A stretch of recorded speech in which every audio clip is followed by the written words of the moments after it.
Hello everybody, welcome to Umuti English, where learning English become practical and easy.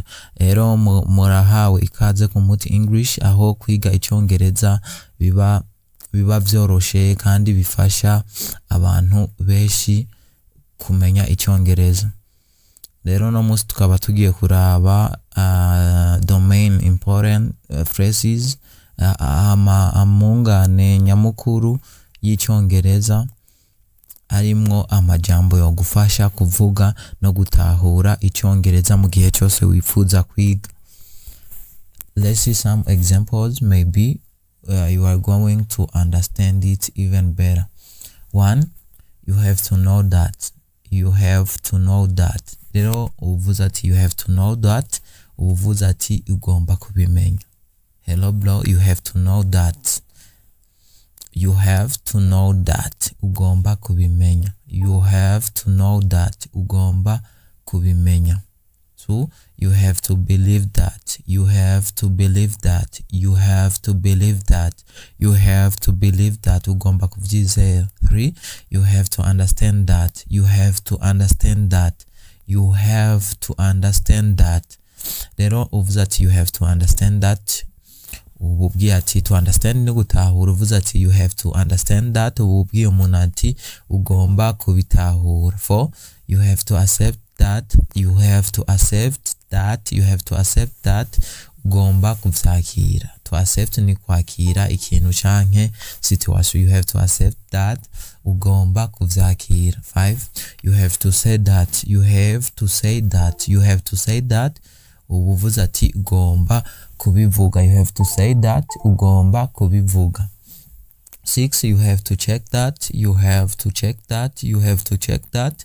You have to check that. Ugomba kubisuzuma. You have to check that. Ugomba kubisuzuma.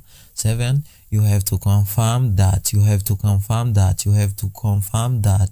You have to confirm that. Ugomba kuvyemeza. To confirm ni kwemeza ikintu canke situation. To confirm.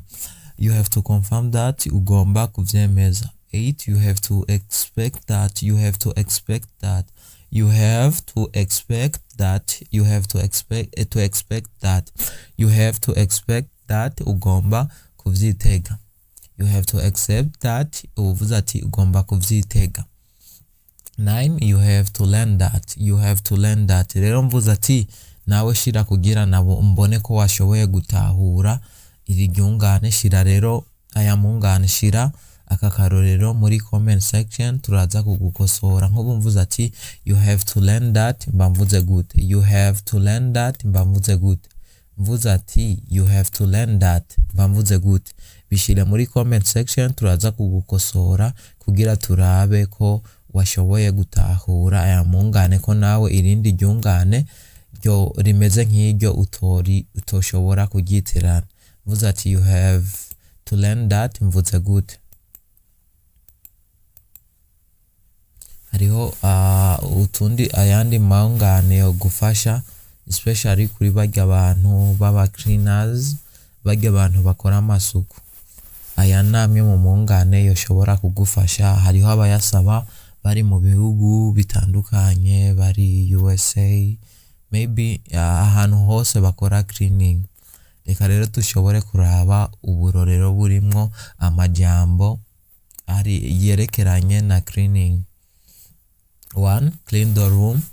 Clean the room. Clean the room. Sukura icumba. Clean the room. Sukura icumba. Sweep the floor. Sweep the floor. Kubura hasi canke munzu. On the floor ni hajya hasi munzu. On the ground naho ni hajya hasi hanze. Ahantu urumva on the floor ni hajya ahantu nk'ubu ndi munzu, hasi haho haba hitwa on the floor. Hama ndi hanze, hasi haho haba hitwa on the ground. Sinzi ko mwabitahura. Rero mvuze ati sweep the floor, mba mvuze ati kubura hasi munzu. Wash dishes. Wash dishes. Oza ivyombo. Wash dishes. Oza ivyombo. Or wash dishes. Oza ivyombo. Do the laundry. Do the laundry. Do the laundry. Mesa. Rero umuntu ni yakubwira ati do the laundry, azoba akubwira ati mesa. Set the table. Set the table. Set the table. tunganya ameza canke tegura ameza. Set the table, tunganya ameza. Rero umuntu akubwiye ati set the table, abakubwiye ati tunganya imeza. Irya meza ukavuga ati reka prepare ibintu biba biriko, canke ngire ubucafu nkureho ubucafu buba burika. Take out the trash, take out the trash, take out the trash, sohora umwanda.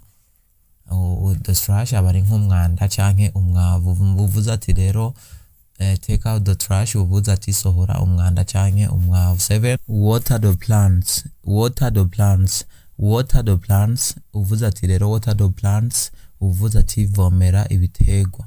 Hariho abantu baca bibaza ko nzi water amazi, none bigenda gute umuntu avuga ati water the plants, uvuze ati vomera ibitegwa. Rero hariho amavuga, hariho amazina ushobora gukoresha ukongeza kijya tu kugira ribe n'amavuga makenya, nko to water.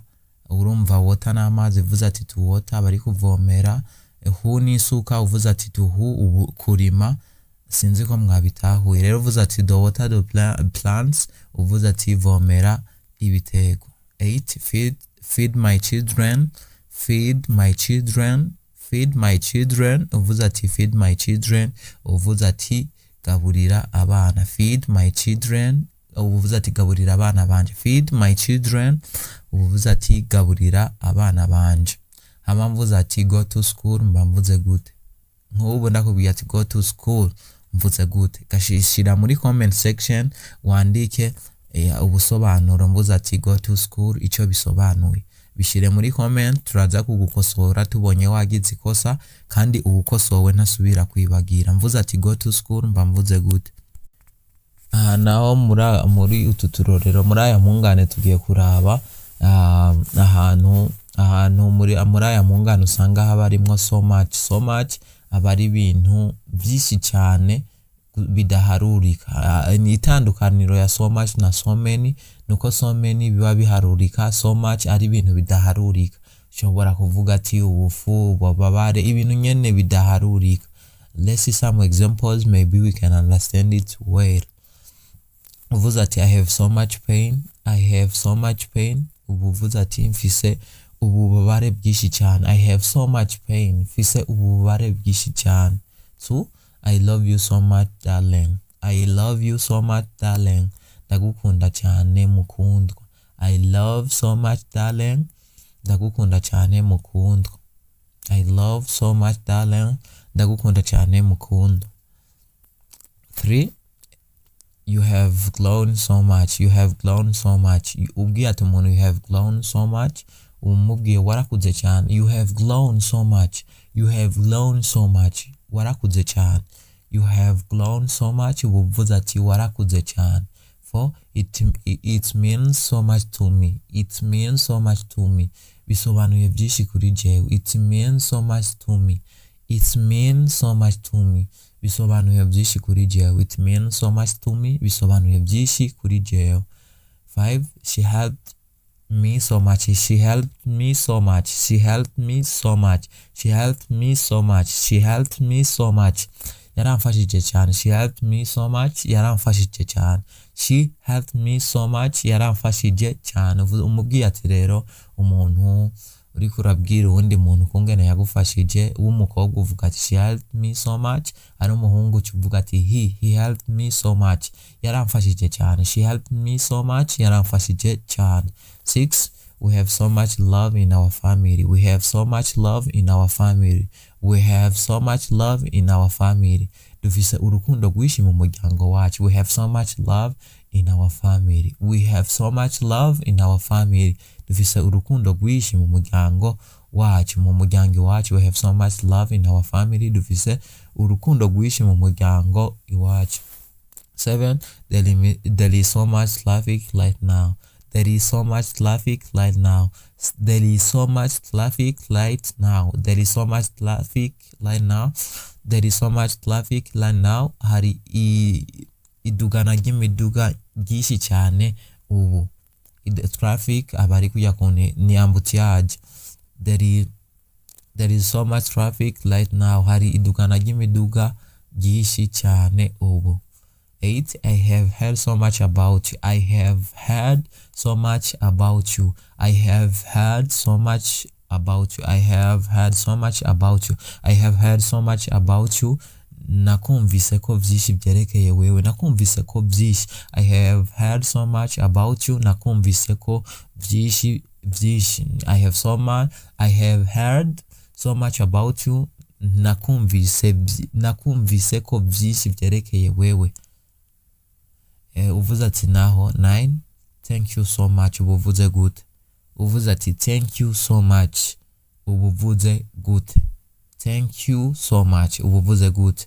Reka rero nimba wanditse mvuze ati thank you so much wamenye icyo bivuze, byandike muri comment section hama turaza kugukosora.